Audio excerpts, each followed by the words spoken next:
그러면 오늘 6장 대류를 시작하도록 하겠습니다. 앞서 2장에서 5장까지 전도에 대해서 다뤘다면 6장부터 11장까지는 대류를 다루게 됩니다. 먼저 6장에서 대류의 기초를 다룬 뒤에 외부, 내부, 그리고 응용의 단계인 자유 또는 자연대류, 그리고 비등과 응축, 그리고 열교환기에 대해서 다루게 됩니다.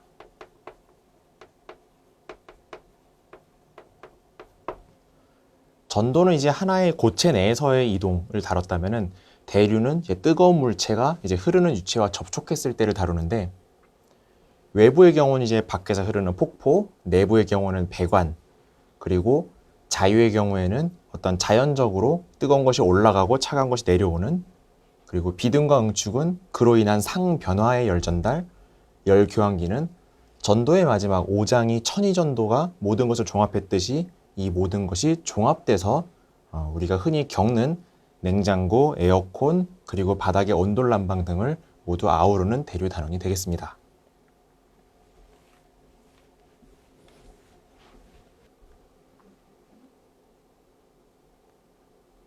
대류는 말씀드렸듯이 고체 표면과 그 위에 흐르는 유체 사이의 에너지 전달로 유체 입자들의 집단 채적 운동, 즉 분자들이 이동하는 것과 불규칙한 운동, 그것이 전도일 수도 있고 확산일 수도 있는 것에 대한 에너지 전달입니다. 왜 전도가 존재하느냐? 이렇게 표면 위에 이렇게 물이 흐르고 있다고 생각해 보겠습니다. 그럴 경우에 가장 바닥에 있는 분자는 움직이지 않는다고 가정을 합니다. 그리고 이 분자는 바로 아래에 있는 고체의 분자로부터 전도를 받습니다. 하지만 이 위에서부터는 이렇게 분자들이 흘러다니고 전도를 했다 안 했다가, 그리고 자기들끼리 충돌하고 부딪히고 유동 대류를 하면서 대류의 공식을 따르게 됩니다. 여기까지는 원리적인 이야기였고요. 전도와 또 다른 점은, 전도는 1차원적으로만 해석을 했다면 대류는 속도, 온도, 농도라는 경계층이 존재합니다. 경계층은 이제 영어로는 바운더리 레이어가 되겠습니다. 교재에 쉽게 나와 있을 거고요. 다음과 같이 우리가 수영장에서 이렇게 헤엄을 친다거나 목욕탕이나 사우나에서 뜨거운 물이나 차가운 물에 가만히 있으면은 자기 몸의 주변의 온도가 괜찮다가 움직일 경우에 그 탕이나 수영장의 온도를 느끼게 되는 것을 느낄 것입니다. 이런 식으로 고체에서 이렇게 유체가 상대적으로 오른쪽으로 간다고 생각을 해보겠습니다. 그럴 경우에 속도의 경계층은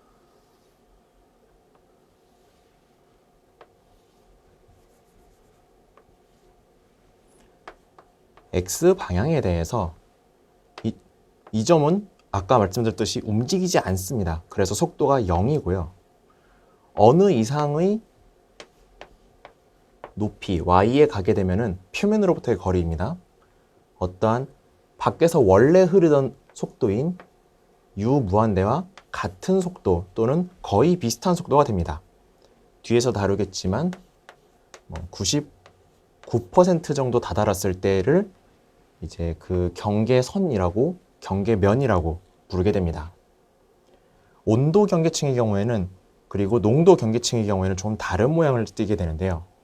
쉽게 말해서 우리가 찬물에 들어갔을 경우에는 몸의 주변까지는 물이 따뜻합니다. 하지만 움직일 경우에는 추움을 느끼게 되겠죠.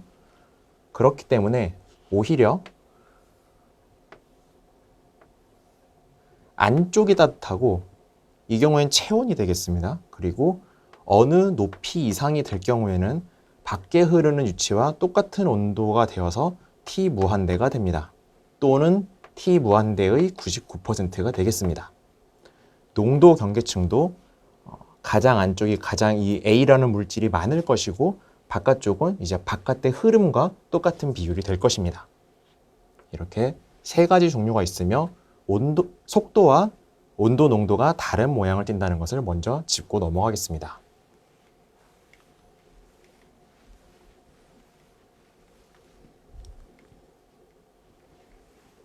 먼저 속도입니다.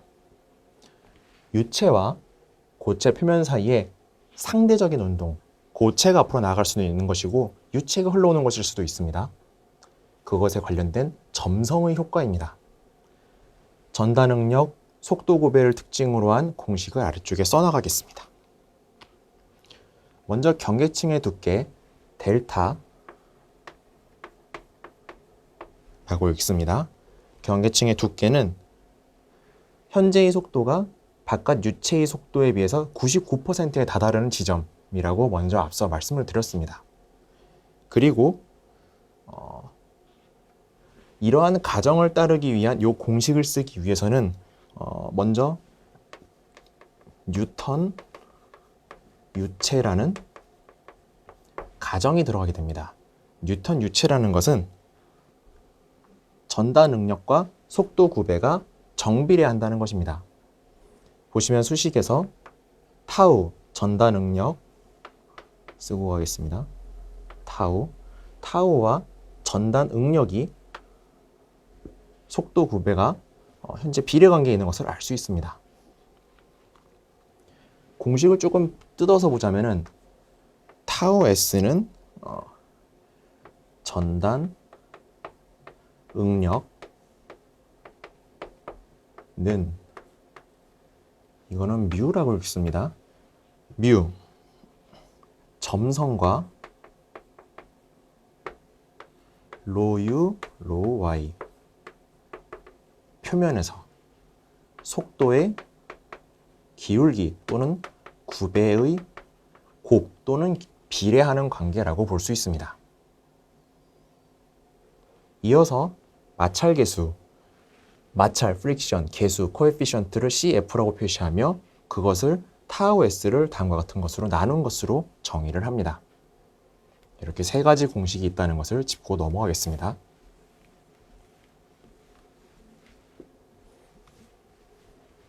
이러한 그리스 문자는 그리스 문자 도표를 따로 부록으로 가지고 있는 것이 좋습니다. 다음으로는 온도, 농도가 있겠죠. 역시 경계층 두께는 표면에서의 온도와 왜냐하면 여기는 속도가 0이라는 것이 절대 0도라는 지점이 없기 때문입니다. 표면에서의 온도와 해당 지점에서의 온도의 차이가 표면에서의 온도와 유체의 온도와의 차이와 99%만큼 가까워졌을 때를 경계층 두께라고 합니다. 역시 상대적 열 전달의 효과이며 온도 구배와 연료속을 특징으로 하는 흐름 영역이기 때문에 공식을 아래와 같이 쓸 수 있습니다. 그리고 잘 보시면은 전도의 공식과 비슷하게 보이기 때문에 Q 단위 면적당 열 전달이 대류이기 때문에 다음과 같이 표시할 수 있고 두 식을 같다고 표현할 경우에 열 전달 계수는 이러한 식으로 작성이 가능합니다. 마이너스 KF 로 T 로 Y 표면에서 다른 표현으로 Y는 0일 때 TS 마이너스 T 무한대 라는 식이 작성이 됩니다. 여기까지는 쉽게 따라오셨으리라 믿고요. 마지막으로 농도입니다. 농도라든지 물질의 전달 등이 이 열전달책의 발판 이후부터 추가된 새로운 개념들입니다. 즉 현재 과학계에서 이 유체역학과 열역학의 사이 지점의 열전달을 과목을 보고 있는 셈이겠죠. 이렇게 과목의 특성에 대한 해석은 계속해서도 업데이트가 되고 있습니다. 농도 경계층 또는 컨센트레이션 바운드 레이어의 경우에는 유체 B가 흐르는 중에 물질 A가 증발 혹은 승화해서 그 농도가 다른 경우입니다. 그럴 경우에 표면에서의 물질 농도, 해당 Y의 높이에서의 A라는 물질의 농도의 차이가 표면에서 A의 물질의 농도, 컨센트레이션의 약자입니다. 와 유체 흐르는 것에 A의 농도의 차이만큼의 99%만큼 가까워졌을 때를 경계층이라고 합니다. 이거를 픽이라는 분이 법칙을 만들었는데 이제 1855년 독일의 아돌프 오이겐 픽시라는 분이 저러한 공식을 만들었습니다. 공식은 두 가지가 있는데요. 일단은 필요한 공식만 짚고 넘어가겠습니다.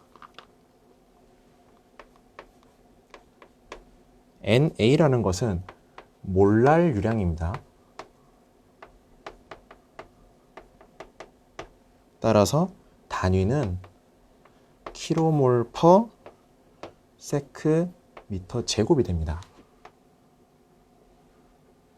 는 마이너스 D AB A와 B라는 물질만 있을 경우에 바이너리 이진법이란 뜻이죠. 이진이라고 써도 되겠습니다. 확산 계수 미터 제곱 퍼 세크입니다. 그리고 쓰여 있듯이 로 CA, 로 Y, Y 방향으로의 물질 농도의 변화이기 때문에 이는 몰랄 농도를 편미분한 것입니다. 몰랄 농도 자체는 킬로몰 퍼 미터 세제곱이고 로 Y로 나뉘면서 미터가 한 번 더 나눠지면서 단위가 일치하는 것을 알 수 있습니다. 왜 이런 전도의 뜻처럼 마이너스가 들어갔느냐는 고등학교 화학 시간 때처럼 이렇게 두 개의 물질이 있다고 생각해 보겠습니다. 그럴 경우에 좀 더 진한 쪽에서 이쪽으로 이동을 하게 되겠죠. 이를 편의상 A, B라고 했을 때 X방향은 이쪽이기 때문에 이렇게 이동하는 것에 역방향이다 해서 마이너스를 붙인 것입니다. 문제에 따라서 그렇게 마이너스나 플러스의 방향을 바꾸는 헷갈리게 하는 문제까지는 나오지 않을 것 같군요. 그리고 이와 같은 공식은 현재 열 전도식하고도 비슷한 점을 띱니다. 이 점은 좀 뒤에서 다루도록 하겠습니다. 먼저 이와 같은 공식에서 S, 표면이라고 했기 때문에 가장 뒤에 나오는 미분항을 y는 0일 때라는 값을 집어넣었을 때가 표면에서의 NaS 다시다시가 되겠습니다. 그런데 이것은 앞서서 대류 공식하고 똑같이 쳤듯이 앞서 대류 같은 경우에는 이런 공식을 따랐지요. 그런 것처럼 물질 전달에서도 대류와 똑같은 현상을 띈다. 그래서 이 항목 목차가 이 열전달책이 추가가 되고 있는 것인데요. 표면에서의 물질 농도, 유체에서의 물질 농도의 차이에 특정한 값을 이 공식과 유사하기 때문에 H라고 쓰고 밑에 M을 붙여서 질량의 대류의 흐름이겠죠. 이러한 공식과 같다라고 둘을 두는 것입니다. 그럴 경우에 대류 물질 전달 계수는 이런 공식을 따르게 됩니다.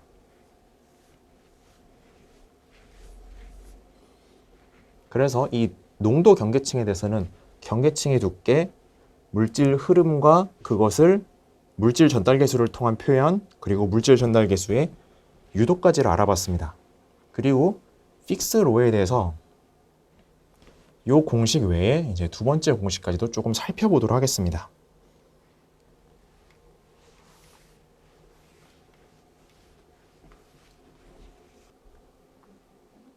(1855년에) 이제 독일의 픽 아저씨가 이제 밝혀낸 법칙 두 가지로는 먼저 1법칙, 확산하는 유량이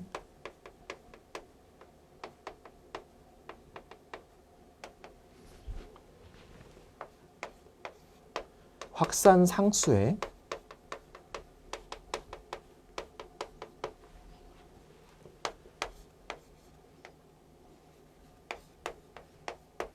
밀도의 기울기와의 곱과 같더라. 여기에서 확산유량을 n이라고 지금 다르게 표현한 것이고 D가 현재 바이너리 두 가지 물질이 있을 경우에 한해 다루었으며 밀도의 기울기를 이렇게 표현한 것입니다. 즉 이것은 픽의 1법칙입니다. 그리고 이것의 가정은 부피가 일정한 조건에서 보다 진하고 보다 연한 것이 있을 때 중간에 막을 열었을 경우 마이너스 방향으로 이동을 하는 동일 부피 그리고 역방향이라는 가정이 아래 깔려 있습니다. 다음으로 이 법칙의 경우에는 이 밀도의 기울기가 점점점 시간에 따라 변화할 것을 우리는 예측할 수 있고 그 시간에 따른 변화를 다룬 법칙입니다. 1법칙과 연속 방정식으로부터 유도를 하여서 rho n rho t x는 d 델타 제곱 n x가 되겠습니다. 위 공식으로부터 유도가 되며 유도 과정까지는 밝히지 않겠습니다. 재미있는 점은 이 농도나 물질의 전달이 열 전달하고 많은 점에서 유사하다는 것입니다. 예를 들어서 이 픽의 2법칙의 경우에는 열방정식인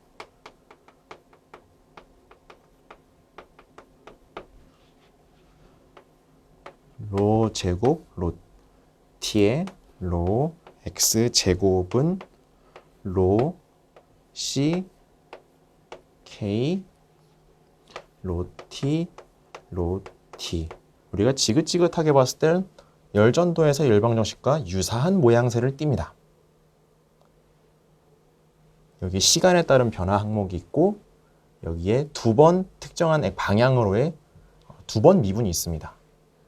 이처럼 픽의 법칙 그 농도에서의 변화 방정식이 열방정식과 유사한 모양을 띠게 되고요. 마찬가지로 픽의 1법칙도 열전달과 비슷한 모양을 띠는데 매스 플로우 레이트는 마이너스 dA d로 dx, x방향으로의 밀도 변화와 특정한 개수를 곱한 값이 되겠으며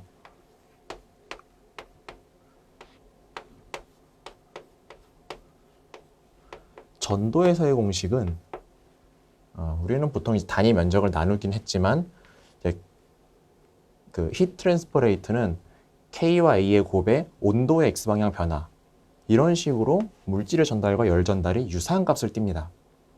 전기전자 공식과도 비슷한 모양을 띱니다. 마찬가지로 m 다시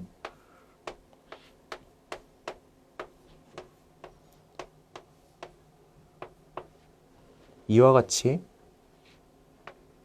대류 물질 전달 개수와 면적을 곱한 뒤에 농도의 차이를 곱한 것이 질량 전달과 같다고 하였고 마찬가지로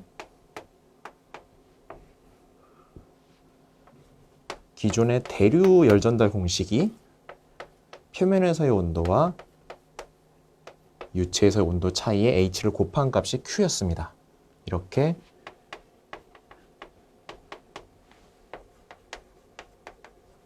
전도에서의 공식과 대류에서의 공식이 물질 전달에서도 똑같이 통용되는 것을 이번 대류 6장 기본 단원에서 알고 짚고 넘어갈 수 있는 부분입니다.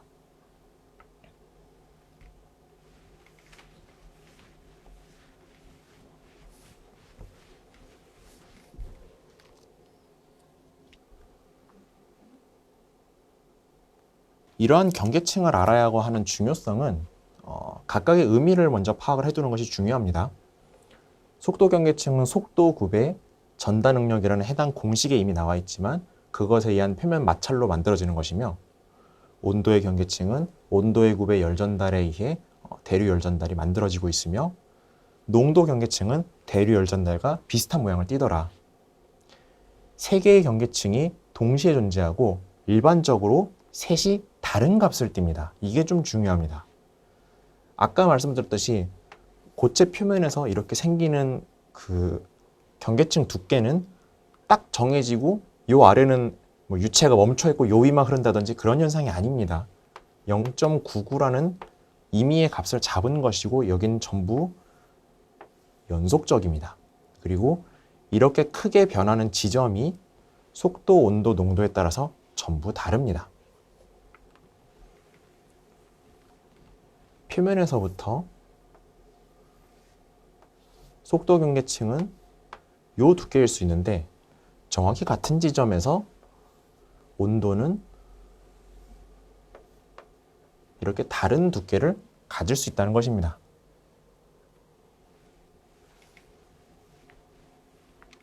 이렇게 경계층의 중요성은 간단히 넘어가겠고요. 대류의 계수, 이런 것이 이제 예제 문제를 풀거나 연습 문제를 풀 때 실질적으로 도움이 될 것입니다.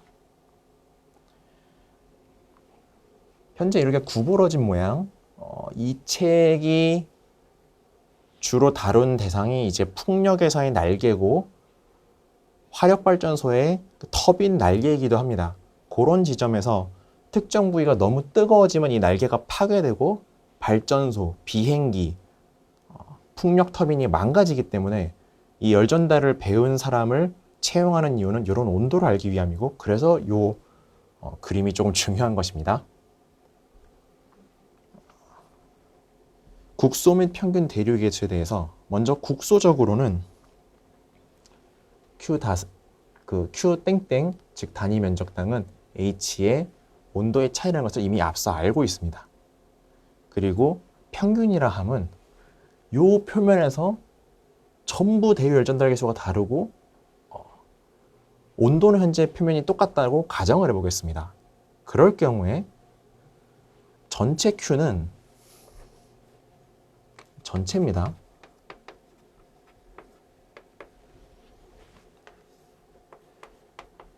표면 에어리아 서페이스 전체에 대해서 단위 면적당 Q의 적분이 될 것이고, 이것을 국소적으로 우리는 공식을 당연히 알고 있었고 적분하는데 온도의 차이가 현재 일정하다고 가정을 할 경우에 적분 밖으로 나오게 됩니다.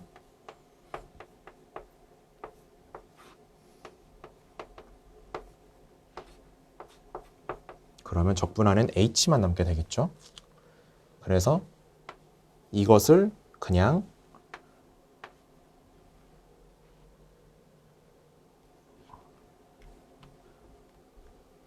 평균의 열전달 계수라고 잡아서 A로 나눈 뒤에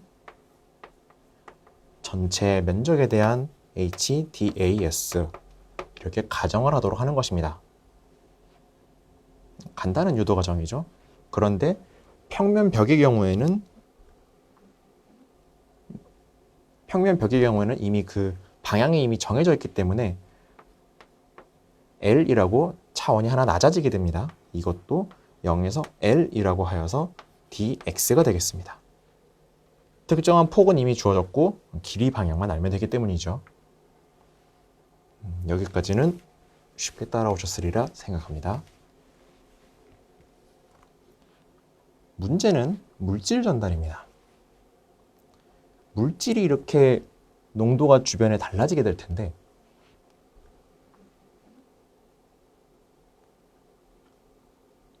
마찬가지로 앞서의 공식과 똑같이 몰 유속은 그 개수의 농도의 차이를 곱하는 값이 되겠으며, 질량 유속의 경우에는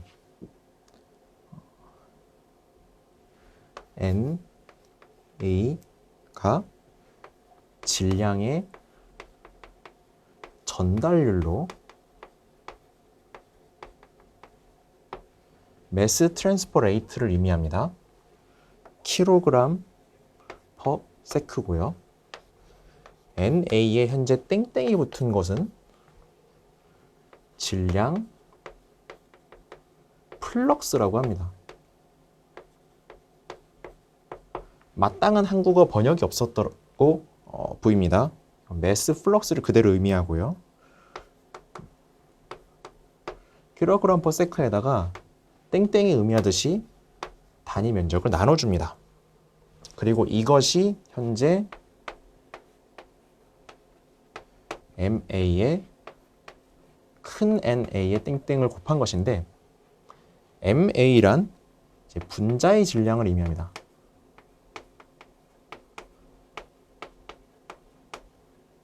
분자 질량이란 몰당의 질량을 현재 의미합니다. 몰당을 붙여줘야겠군요.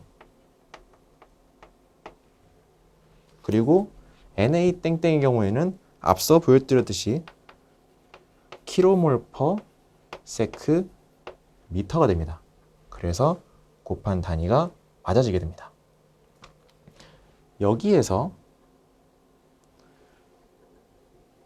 밀도를 저렇게 다시금 정의를 할 수 있는데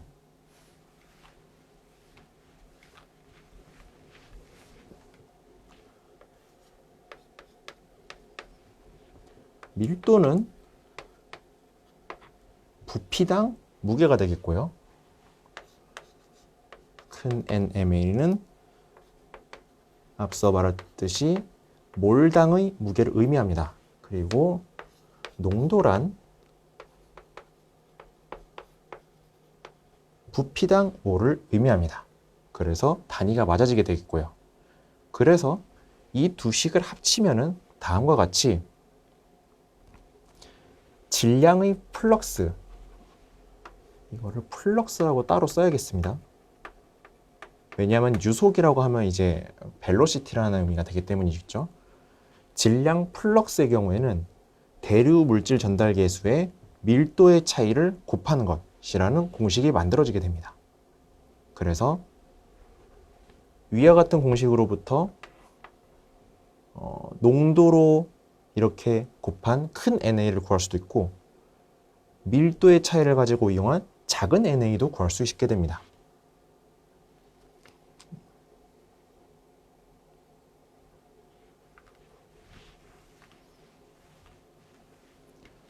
그리고 이러한 평균 값의 경우에는 역시 전체 면적당 대류 물질 전달 계수를 적분하고 전체 표면 값으로 나눈 값의 평균이라고 하겠습니다.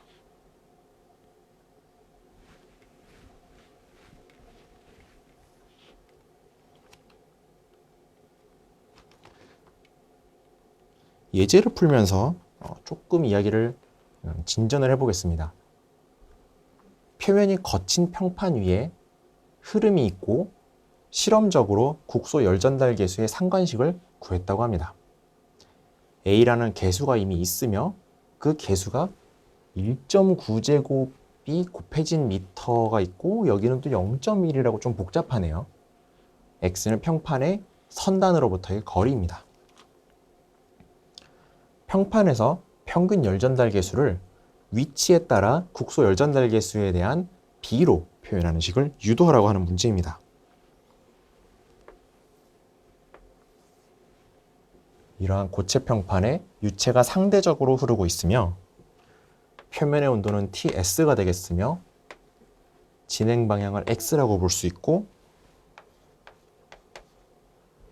경계층의 두께를 타우 T라고 할 수 있으며 HX가 X에 따라서 주어져 있으며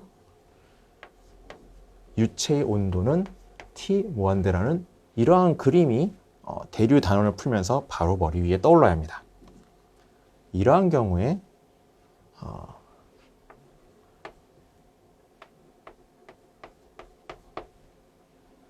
평균 열전달 계수 H 바 X를 구하는 문제입니다. 이것은 앞서 말씀드렸듯이 평판일 경우엔 길이 방향만 남게 됩니다. 그래서 X분의 1에 0부터 X까지의 적분으로 H, X, X 국소 열전달 계수의 적분이 되겠습니다. 그 다음부터는 여기에 주어진 공식을 넣고 적분을 하면 그대로 풀리는 문제입니다. X분의 1에 0부터 X까지 A, X-0.1승 TX고 A는 나올 것이며 0.1은 적분이 필요합니다. 따라서 A 나누기 X에 0.9분의 1이 앞으로 나올 것이며 x의 0.9승이 될 것입니다. 이것을 정리할 경우에 1.11 a x-0.1승이 되겠습니다. 그리고 hx와 평균 hx의 변화를 x의 함수로 그림으로 그릴 문제입니다. 보다시피 11% 평균이 높은 상태임을 알 수 있습니다. 따라서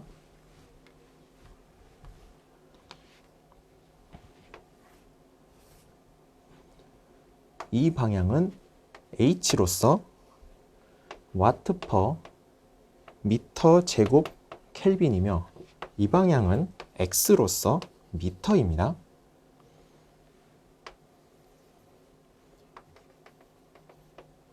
위의 것이 h 바 x고 밑에 것이 hx가 되겠습니다.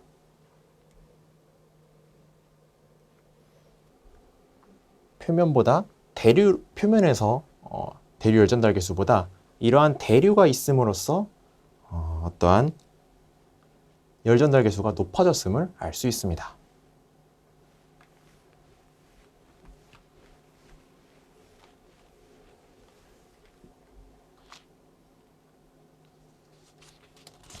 다음은 측류와 난류라는 것의 개념입니다.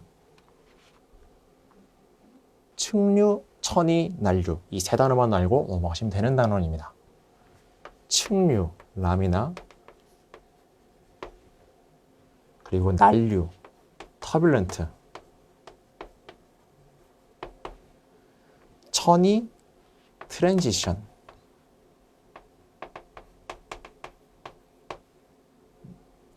점성하층, 완충층, 난류영역 이런 것까지는 알 필요가 없습니다. 표면에서 좀 속도가 여기서 알아야 할 점은 측류일 때는 표면이 이렇게 느리게 간다고 했는데 천이와 난류부터는 표면도 이러한 혼란으로 인해서 빨리 이동한다. 그것만의 차이만 알고 있으면 되겠습니다. 어떠한 분자가 시간당 이동하는 이 선을 스트림라인, 유선이라고 하며 유선이 측류일 땐 이렇게 이동하다가 천이와 난류 지점부터는 이렇게 혼돈이 있음을 알 수 있습니다. 그리고 이러한 천이가 발생하는 특정한 기준은 레이놀즈 넘버로 알 수 있으며 로브이디 뮤로 우리가 이미 익숙한데 그 값이 대략 2범입니다. 그리고 예제를 볼 때는 5 곱하기 10의 5승이라는 특정한 값을 그냥 기준을 삼기도 합니다. 그래서 레이놀즈 수가 어느 정도 지나면 그것이 커져버리며 그로 인해서 천이와 난류가 발생하며 천이와 난류부터는 표면의 속도가 빠르다. 이 정도 개념만 짚고 넘어가면 되겠습니다. 열전달계수와 경계층 두께도 조금 달라지는데 먼저 우리가 어떤 로켓 같은 게 슉 날아간다고 생각해 보겠습니다. 그럴 때 뻥 하고서는 경계층이 어느 순간 두꺼워지는 것을 우리는 좀 많이 영상으로 보기도 하는데요. 열전달계수의 측면에서 보자면은 우리가 무언가를 식히거나 덮이기 위해서 겨울철에 난방 온풍기를 쓸 수도 있겠죠. 이렇게 불 때 빨리 부는 게 좋으냐, 느리게 부는 게 좋으냐 이런 것이 있죠. 우리가 겨울철에도 입김을 후 불면 춥고 하 불면 따뜻하듯이요. 측류의 경우에는 점점 빠를수록 열전달이 안 됩니다. 그래서 입이 후 불 때는 춥고 하 불 때는 따뜻합니다. 하지만 엄청나게 빨리 불어서 높은 온도의 유체를 이제 손에 댈 때 천이나 난류 이상으로 할 때가 조금 더 좋습니다. 그래서 무언가 온도 변화를 크게 주고 싶을 때는 난류로 가는 것이 좋습니다. 레이놀즈 수가 커야 한다는 의미고요. 이 그림의 의미는 그렇게만 넘어가면 되겠습니다. 숫자가 많은 예제인데 예제를 풀고 넘어가도록 하겠습니다. 자, 물이 평판 위에 이렇게 흐르고 있습니다. 실험적으로 그 대류 열전달 계수를 측류일 때, 난류일 때를 구해놨습니다. 그리고 이 상수는 300도씨일 때, 350도씨일 때 이미 구해놨습니다. 그러면 두 온도에서 모든 평판 위에서의 평균 대류 열전달 계수를 구하라는 문제입니다.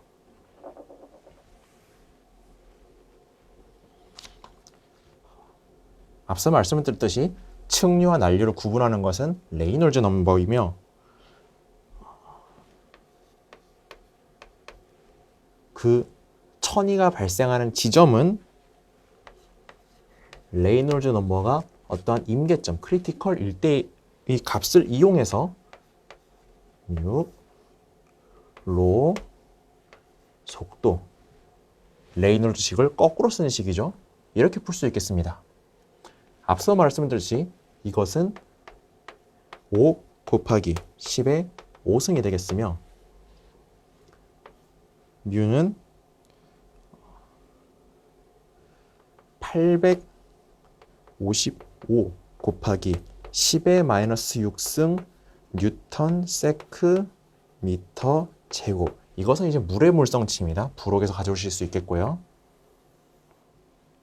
로 밀도 같은 경우에는 997 kg per 미터 세제곱에 현재 속도가 1m/s 라고 하였으며 이것은 0.43m가 됩니다.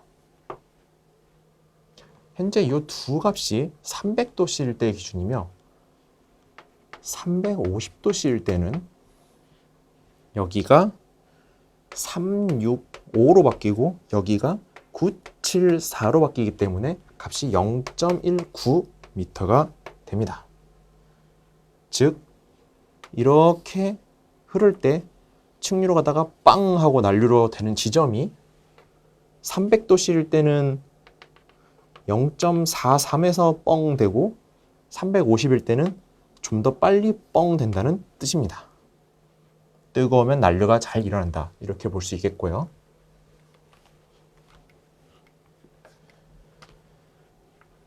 그러면 0.43과 0.19를 먼저 머릿속에 집어넣은 채로 대류 열전달 계수를 구해보겠습니다.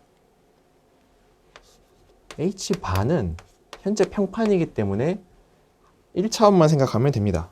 0부터 L까지 H의 dx가 되겠으며 1분의 1에 1002의 이전까지는 층류식, 이후는 난류의 식을 써야 합니다. 그게 이 문제의 포인트입니다. 0부터 xc까지 h람이나 층류를 의미하죠. dx에 xc부터 l까지 h 터뷸런스, 난류를 의미하죠. dx가 됩니다. 적분을 계속 해나가면 됩니다. 1분의 1에 C람이나 0.5에 X의 0.5승이 XC부터 0까지일 때 더하기 C의 털뷰런스를 0.8로 나눈 뒤 X의 0.8승을 XC부터 L까지 한 것을 더한다. 계속 적분을 이어가겠습니다. 이젠 숫자 값을 직접 집어넣어서 0.6m/1 대괄호 395 와트 퍼 미터 1.5승의 켈빈 주어진 값이죠. 나누기 0.5에 x가 현재 0.43이라 했습니다. 0.43m에 0.5승, 미터 단위도 0.5승에 더하기 2330 주어져 있습니다. 와트 퍼 미터 1.8승 켈빈 나누기 0.8 곱하기 큰 괄호에 0.6승 0.6에 0.8승 마이너스 0.43 앞서 구한 값의 0.8승의 미터 0.8승이 됩니다. 그래서 총 1620 와트 퍼 미터 제곱 켈빈이 300도씨일 때 구할 수 있습니다. 350일 경우에는 이 값이 아까 0.19로 다르다고 했죠. 395 대신에 497이 들어가고 0.43 대신 0.19가 들어가고 2330 대신에 3600이 들어가게 됩니다. 주어진 값입니다. 477, 3600, 477. 그럴 경우에 3710 와트 퍼 미터 제곱 켈빈이 350도일 때 나오게 됩니다. 그래서 아까 말씀드렸듯이 두 개의 길이와 평균 대류 열전달 기수를 구할 수 있었습니다. 이거를 조금 문제는 여기까지 풀었고 의미를 조금 파악을 해보겠습니다. 1620, 3710.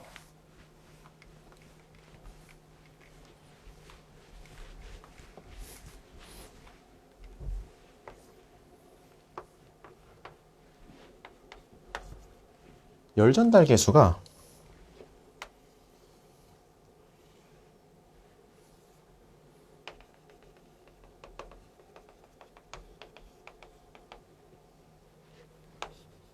평균으로 350도일 때 H가 300일 때입니다. 조금 뒤고 조금 낮습니다. 조금 앞이고 조금 더 높습니다. 뜨거울 때가 난류도 빨리 발생하고 그 열 전달량도 높다. 이런 의미를 알려준 것이 이번 예제였습니다.